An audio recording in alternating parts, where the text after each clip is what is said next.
Breaking news చూస్తున్నాం. బంగ్లాదేశ్లో ఇవాళ పార్లమెంటరీ ఎన్నికలు జరుగుతున్నాయి. కాసేపట్లో పోలింగ్ ప్రారంభం కానుంది.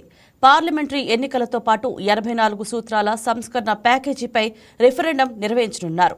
ఈ ఎన్నికల్లో బంగ్లాదేశ్ నేషనలిస్టు పార్టీ, ఒకప్పటి దాని మిత్రపక్షం జమాత్-ఇ-ఇస్లామీ మధ్య పోటీ నెలకొంది. షేక్ హసీనా నాయకత్వంలోని అవామీ లీగ్ ఈ ఎన్నికల్లో పోటీ చేయకుండా మొహమ్మద్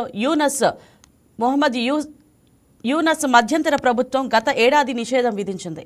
మొత్తం 300 పార్లమెంటరీ నియోజకవర్గాలకు గాను 299 నియోజకవర్గాల్లో పోలింగ్ జరగనుంది. సాయంత్రం 4:30 దాకా కొనసాగుతుంది. ఒక నియోజకవర్గంలో అభ్యర్థి మృతి చెందడంతో అక్కడ ఎన్నికలు రద్దు చేశారు. బంగ్లాదేశ్ నేషనలిస్టు పార్టీ నుంచి 291 మందిని బరిలో ఉండగా వీరిలో 83 మంది మహిళలు ఉన్నారు. మొత్తం 12.77 కోట్ల మంది ఓటర్లు ఓటు హక్కు వినియోగించుకోనున్నారు.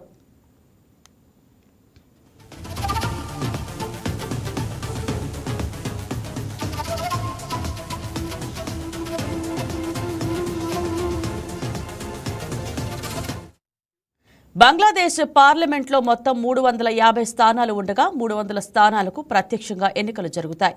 మిగతా 50 స్థానాలకు మహిళలకు రిజర్వ్ చేశారు. దివంగత ప్రధాని ఖలీదా జియా కుమారుడు తారిక్ రెహమాన్ బంగ్లాదేశ్ నేషనలిస్టు పార్టీకి నాయకత్వం వహిస్తున్నారు.